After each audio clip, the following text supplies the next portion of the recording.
Hello, welcome to Connotation Points video Snark. This video series isn't an audiobook. It's designed as commentary. This series emphasizes reading and listening comprehension skills. If you thought that this was an audiobook, maybe stick around and learn something. I also want to know why you thought that this was an audiobook, because no matter how many times that I say up front that this is a detailed book review, people still get upset that this isn't an audiobook. What made you click on this? My focus is on reading books, discussing what went wrong, and suggesting ways that they could be fixed. I'm continuing my read-through of Garden Spells by Sarah Addison Allen. If you haven't seen the earlier videos, you can find the links below. Chapter 5. Going back to the Madison mansion brings up a lot of ugly memories for Sydney, mainly the good times she spent with Hunter that quickly turned bitter and confusing when he broke up with her right after their high school graduation. She blames it on the fact that she's a witch, but it's also really hard for her to think otherwise when she's missing the third part of her romance with Hunter, which is Emma. Sydney admits that she probably shouldn't have come, but that she's there to steal something, their memories. I'm not quite sure if she means in a witchy way or if she's going to steal pictures, but I guess we'll find out. As they go inside the house, Sydney can't help but comment on the interior design choices that have happened since she was last there. Of course, under Emma, everything kind of comes off as gaudy and tacky. Sure, the narration doesn't say as much, but it sounds like antiques are replaced with pink and a bar. Can't buy good taste, I guess. Later, as the sisters arrange the food on the tray, Sydney questions the rather peculiar order that the food be asked to be in. Claire explains that it's all symbols of love, which makes Sydney question if Hunter and Emma are having relationship troubles. Which, I mean, the fact that Ariel and Emma are panicking over a singular girl coming back into Hunter's life a decade later, yeah, I'd guess that they are having relationship troubles.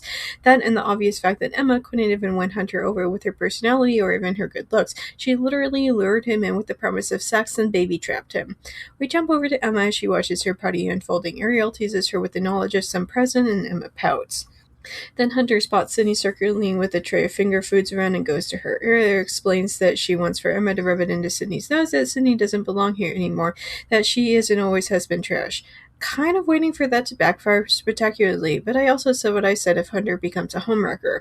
As others gather around Sydney to ask where she's been for the past 10 years, Emma feels weirdly ashamed about putting Sydney down, mainly because she's already won. At this point, it's simply being a sore winner. However, Hunter sees through this mean girl game that they're doing and calls Emma out. Emma insists that it was all Ariel's doing and then tries to go down on Hunter, but he's quick to shut that down. The sisters retreat back to the kitchen where Sydney gets upset that Claire hadn't told her that Mr. and Mrs. Mattinson were Hunter and Emma, not Hunter's parents. Claire feels a bit bad about that, but also reminds her sister that she's been away for a decade. Things moved on without her. Sydney then has to spell it out for Claire. She left because Hunter broke up with her and broke her heart, and she hates being away really because the entire town has it out for them.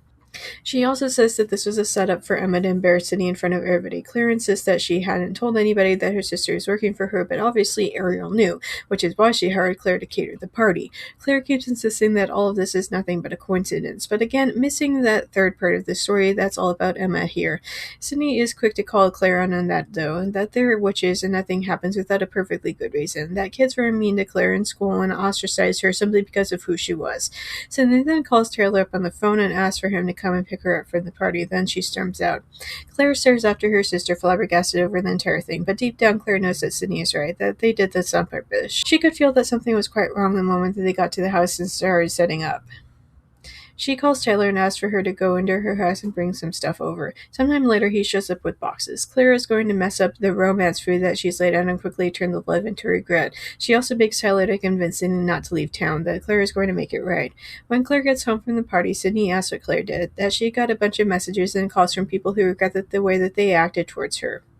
Claire explains the change of the menu, but that Ariel and Emma caught on and refused to eat the new foods, and that they had a minor ripple effect on some of Ariel's friends, canceling upcoming catering events with Claire. But she insists that they'll come crawling back whenever they need something from her, because it's what these people in town do, after all. She begs Sydney not to leave, and Sydney explains that she needs the sameness for Bay, needs the safety. Claire asks if she left someplace unsafe, but Sydney doesn't answer. Sydney then complains about Tyler and his weird aura pacing around outside the house. Claire is surprised that Sydney can see his aura and tells her that she's more of a witch than she gives herself credit for. She then encourages Claire to chase after Tyler, that simply because they're witches doesn't mean that they can't date. Sydney then says that she'll help deliver cinnamon rolls in the morning, meaning that she's staying. Love my Snark, I also offer book editing services where I bring that same approach to your writing. If you prefer a more traditional approach, I also offer professional book editing services. You can contact me on any of my social media platforms if you have further questions about my editing services, including pricing options.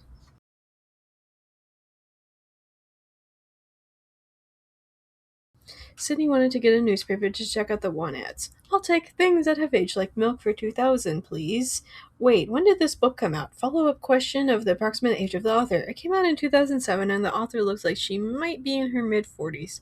That's kind of on the cusp, so I guess 2007 gets a pass. But this book is on some serious thin ice. Sydney also thinks that while it was nice of her sister to offer her a job, she needs to find a real one now. One where she can get things like toiletries in. Bay needed kid food. Claire was a great cook, but she'd look at Bay blankly yesterday when Bay asked if she had any pizza rolls.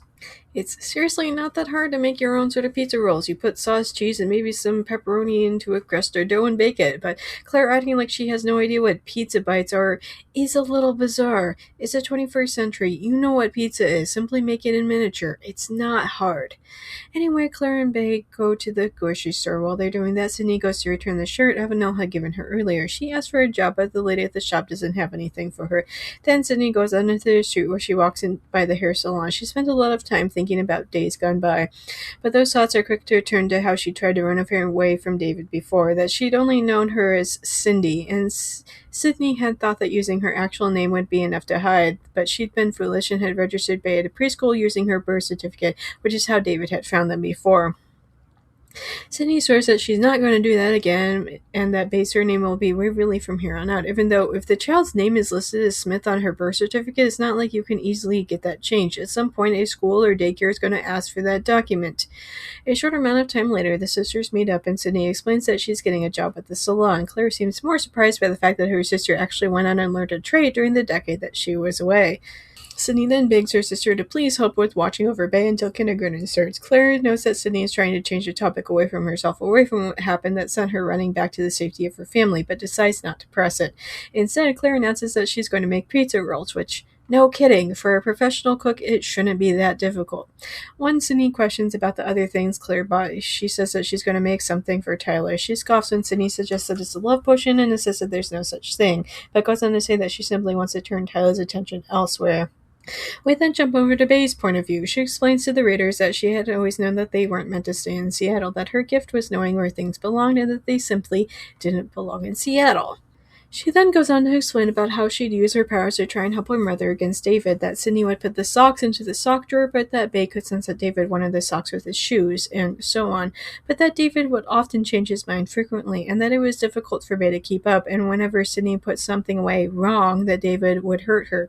Granted, at such a young age, Bay doesn't really know concepts like domestic violence, but that doesn't make it any less heartbreaking. She also tells the readers that she dreamt about lying out in this garden, but that things here weren't quite the same as her dreams. The apple tree won't stop dropping apples onto her legs, too. Claire then tells her that she's going over to Tyler's house to bring him something. Since she's watching Bay, the little girl has to come with her. As they go, Bay asks about the apples from the tree. Claire explains that it gives people visions and it messes with their heads, and that they bury the apples so that it stops people from trying to eat them. When Bay asks if the apple tree is in her yard, Claire says that the yard belongs to Bay every bit as much as it belongs to Claire or Sydney, and Bay finds that she enjoys the sense of belonging. After Tyler invites them in, Bay asks if she can paint again. She's also quite pleased with the last painting that she did at Tyler's house is still in place of honor on his fridge. Claire insists that Tyler eat the casserole right then and there, but insists that she's already eaten. As he eats, Tyler tells her about his parents. They're potters, my parents. I grew up in an artist colony in Connecticut. You didn't want to wear clothes, you didn't have to. You didn't want to wash the dishes, you broke them and made some more.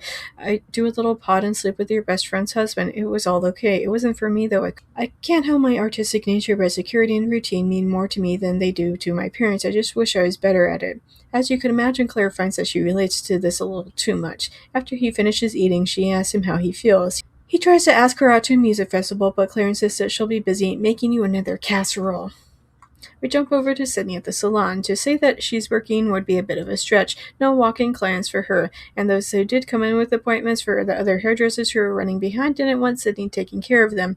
As Sydney is cleaning up the shop, Ariel comes over. Obviously, the two of them have a bit of a relationship, what with Sydney and Emma being so-called best friends and everything, except that Sydney always felt weird around Ariel. Ariel gets in the way of Sydney sweeping, makes it sound like Sydney is too stupid to be working even as a hairdresser, and calls Sydney a slut for having a child, and brags about how Emma ended up married with 2 kids, then goes on to basically threaten Sydney if she dares to look in Hunter's direction.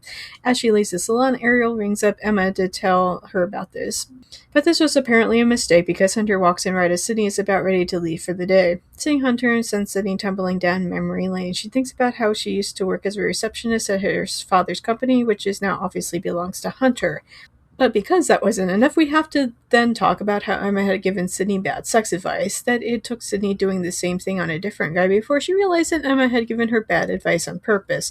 Back in the present, Sydney asks if he's there for a haircut, but he says no, that he wanted to apologize for what happened at the party, that he had no idea that she was there. Sydney is quick to call him out on that. Hunter then insists that he's happily married with children and doesn't want to do anything to upset the life that he's built. Sydney doesn't buy it, especially since Emma became suspiciously pregnant almost as soon as Sydney was out of the picture. However, Hunter seems completely oblivious to Emma's scheming even 10 years later. He insists that he's a Mattinson and this is how it always had to be. However, this gives Sydney an excuse to say that since she's a Waverly, that it means that she gets to curse him. Hunter is startled by this and Sydney enjoys the feeling of power it gives her. Back at home, Sydney finds that Claire is making another dish to bring to Tyler. And what do they mean? Bachelor's buttons make people see sharper, helper for finding things like misplaced keys and hidden agendas, Claire said easily. The power came so naturally to her. So you're trying to make Tyler realize that you're not what he's looking for? Oh, my sweet summer child. Sydney laments that she didn't have a power like their grandmother, Evanel, or even Claire, but that their mother seemed to not have anything. However, it leads to them talking about the motivation of their mother. Claire explains that their mom came back so that Sydney could be born there, but Sydney insists that she's not special to their mother, or else she wouldn't have abandoned her when Sydney was 6. Claire asks what happened to the photos of their mother that their grandmother had given Sydney. At this point, Sydney realizes that she forgot the photos when she and Bay escaped from David, and thinking about David again gives her a panic attack.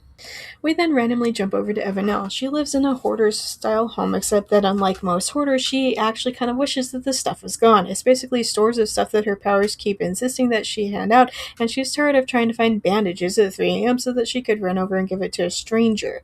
Fred, the gay grocery store owner, then shows up at her doorstep with a suitcase in hand. Out of all of the subplots that are going on, I'm the least excited about this particular one. Like, I'm hoping that there'll be some sort of payoff at the end, but I've learned not to hold my breath too much. He had been sleeping in his office at the store, but then I guess somebody saw him in his PJs and it was weird and awkward, and for some reason he didn't really want to go to a motel, and his husband still refuses to actually talk to him. As Fred is about to turn in for the night, he asks Evanel about something her powers set in motion a long time ago, that she gave Fred's father a spoon, and with that spoon he dug up something shiny in the dirt that turned out to be a quarter. He then used that quarter to take Fred's mother to the movies. But Evanel says that her powers don't work like that. She can't make things in Fred's life better by giving him any random object, in the same way that she had no idea that Fred's father would have done with the spoon that eventually snowballed into Fred being born. Sometime later, Evanel swings by the main Waverly house and finds the 3 girls out on the porch swing. She gives Claire a headband along with a weird story about Fred's reaction about the headband, that he tried to talk her out of giving the headband to Claire, insisting that she used combs. I can only assume that they mean decorative hair combs used to keep hair back, but who knows? When Evanel asks Sydney about how her work at the salon is going, Sydney seems depressed. She confesses to them that Errol and Emma seem to have soured everybody in town against going to Sydney for hair care, although she doesn't have proof of this, that this is what it feels like. Sometime later, Claire walks into the salon, goes over to her sister, and asks for her to cut her hair. Please note that this isn't about Claire's desire for a haircut, because Claire could have asked Sydney to do something in their own home. This is about maintaining power and helping Sydney to find her footing in a town that's determined to push her out. Everybody in the shop awkwardly stands around and watches all of this unfold. Sydney quietly asks her sister if she trusts her, which Claire obviously agrees that she does. When Sydney spins Claire around to face the mirror, Claire finds that Sydney had worked something akin to magic on her, which is why she doesn't hesitate to tell her sister, "This is your power."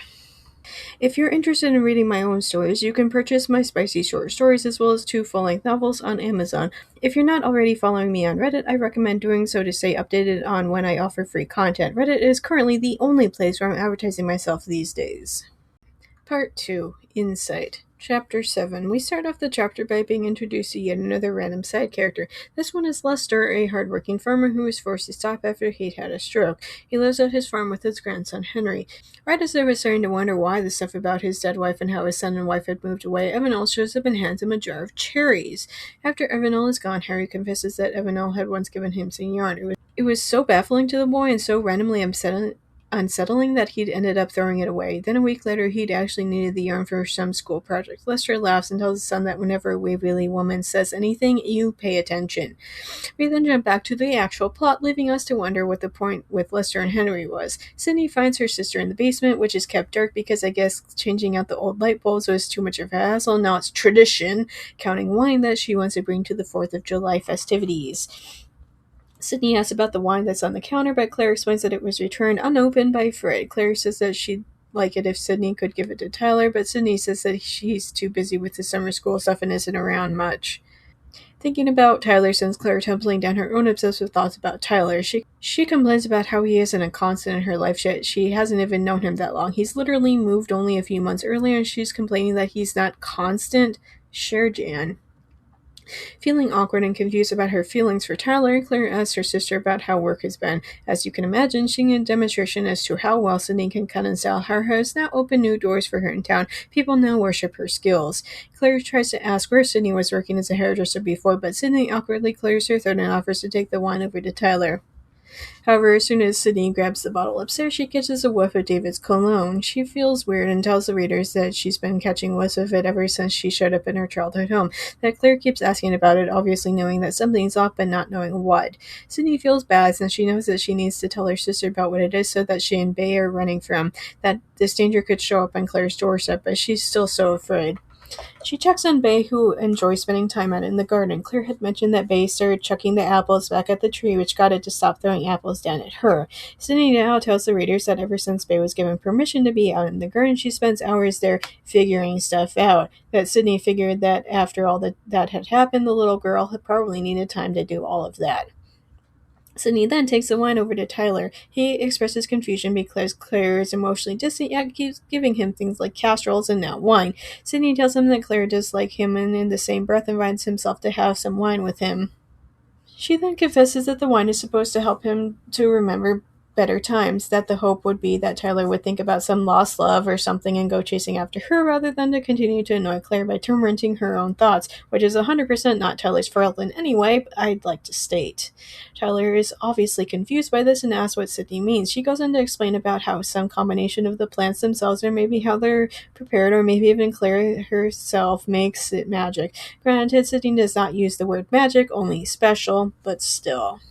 She goes on to say that Claire doesn't like things that go away, and that's literally the only thing he has to do in order to get into Claire's good graces. He needs to stay. But the fact that Claire is going out of her way to give Tyler all of these things means that he's already unintentionally getting under her skin. Sydney eventually ponders if Tyler is simply immune to anything Claire throws at him. It's so strange. My good memories are of this week, everything in all of my years of living, and this week has been the best week of my life. You? To be fair, the bar for Sydney's good memories seems like it's a little on the ground. Patreon has recently introduced free memberships. By joining, you'll be able to enjoy the same content I post on Tumblr, now conveniently available on Patreon. Patreon supporters can enjoy even more book Snark starting at only $1 a month. Plus, Patreon now offers a 1-week free trial. Don't miss it. Big shout out to Phoebe for supporting me on Patreon already. Also, a huge thanks to an anonymous donor for making a one-time donation. If you want to hear your name in my video next week, either support me on Patreon or make a one-time donation. Chapter 8. It's the 4th of July, and the Waverleys always have a special wine that helps people to see in the dark, but the side that not a lot of people know about the wine is that it also helps people to see in a more metaphorical way, so a lot of new relationships will start up because of this wine. They have a booth at the festivities and I don't know if they're really selling it since the narration never bothers to say as much, but they have cups and people are drinking from them, and if people are giving them money for these cups of wine, that's between them and God, I guess. As Sydney helps out with that, she can't help but comment how weird it is to be back. Inwardly, she tells the readers that she's been dressing more like Claire's style, that something clicked the day in the salon, and now she finally feels like she actually is a Waverly, not simply some strange outsider. Avenel comes over and asks about Bay. She says that while Fred has been staying with her, he's been helping the old woman to get the mess in her house sorted properly. As Avenel talks about spreadsheets, Claire seems rather put out, claims that she's been trying to help Avenel do all of that for years now. Neither of the sisters know why Fred is staying with Avenel, let alone doing all of that. Even though Fred's reason for staying at Avenel's place is sad, at least some good is coming from it. After Avenel leaves, Claire spots Tyler and tries to bolt, but Sydney stops her from doing this. At At this point, Claire also spots Henry at the booth across the way from theirs. Sydney says that she and Henry used to be friends back in elementary school. I call it the author Henry and a happy ending for Sydney. Why can't she be content to be single after having finally escaped from her abusive ex and terrible baby daddy? Anyway, because Claire didn't leave, Tyler comes over. Tyler says that everybody told him to go drink the wine, but after Sydney telling him about the casseroles and the other wine, he's rather reluctant. Claire is angry that Sydney would have told Tyler about all that. We then randomly jump over to Henry and explains a bit more of his background with Sydney. When he was a boy, he simply went along with anything that the other kids told him to do, and that included staying away from Sydney Waverly.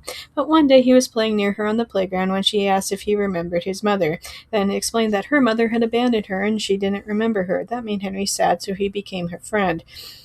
However, on the first day of middle school, he walked into first period, saw Sydney for the first time since term had ended the year before, and realized that he couldn't do it anymore. He was so madly in love with her that it hurt to spend time with her. As you can imagine, it hurt Henry something fierce to see Hunter getting what Henry wanted from Sydney, although there was no comment about what Henry thinks about what happened with Hunter and Emma after Sydney mysteriously disappeared immediately upon graduation. Back in the present, all of these feelings come rushing back as soon as he saw Sydney again. He watched her go collect Bay from the children's area and was too stunned to talk to Sydney, and Bay came over to get ice cream from their stall, something that Lester made fun of his grandson about. Back over with Evanel and Fred, they're waiting for James to show up. Fred is beyond anxious because James is late. It's also not helping that James asked to meet at such a public place. However, Evanel has her suspicions about what this is about. She goes on this kind of long rant about how when you live long enough, you've seen the way that people's lives ebb and flow, that Evanel has seen some messy relationship things in her time. James finally shows up, apologizes for having been late, and says that he's late because he was moving all of their stuff out from his house. Ouch. Evanel understands now that James asked to meet Fred at the festivities because James would know that Fred wouldn't come back and see said moving out. He goes on to say that he's always been the one who needed to hold Fred's hand and tell him how to live his life, that he's tired of doing all that. Double ouch. The final nail in this relationship coffin was when James told Fred that he should hook up with so-and-so from the grocery store. Like, bro, chill out. It hasn't even been 60 flipping seconds since you told your husband that your relationship is over, and you're already asking for him to move on? What is wrong with you? Back with Sydney, she's sitting on her blanket near the families of some of Bay's new friends. She can't help but look over to Emma, who keeps looking to her as well, that it hurts to be so physically close to somebody, yet to be emotionally so far apart, that they used to be friends and now they're essentially nothing at all. Henry comes over after a bit, and Sydney thinks about how the last time she saw him before she moved away, that is, she and her friends were making fun of him in high school. She also doesn't know why their relationship faded when they were in middle school. He asks if he can join her, and she agrees. When he questions if she's actually back, she expresses happiness that she actually will be staying.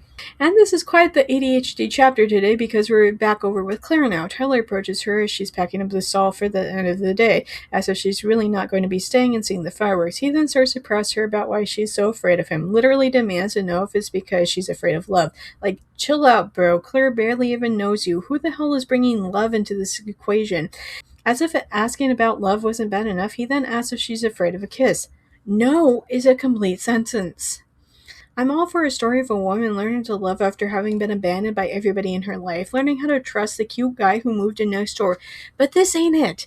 This story has been spread paper thin because of too many subplots, to the point where the author forgot to actually write it, so that the inevitability of the Tyler Claire thing turned less about romance and more about a creepy guy who pushes himself onto a woman, refuses to take no for an answer, and sexually assaults her while she's trying to work.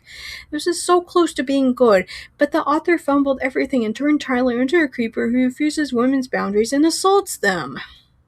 Thanks for watching. New Book Snark videos go live every Monday with occasional extras during the week. Your support means so much, even if it's not financial. Watching my videos, subscribing, and liking, and sharing them with my friends all go a long way in helping my channel grow. If you've already caught up with all my videos, you can go to Facebook, WordPress, Tumblr, or free on Patreon for my main book Snarks, always free and updated every morning. A link tree for everything is posted below. See you next week, guys.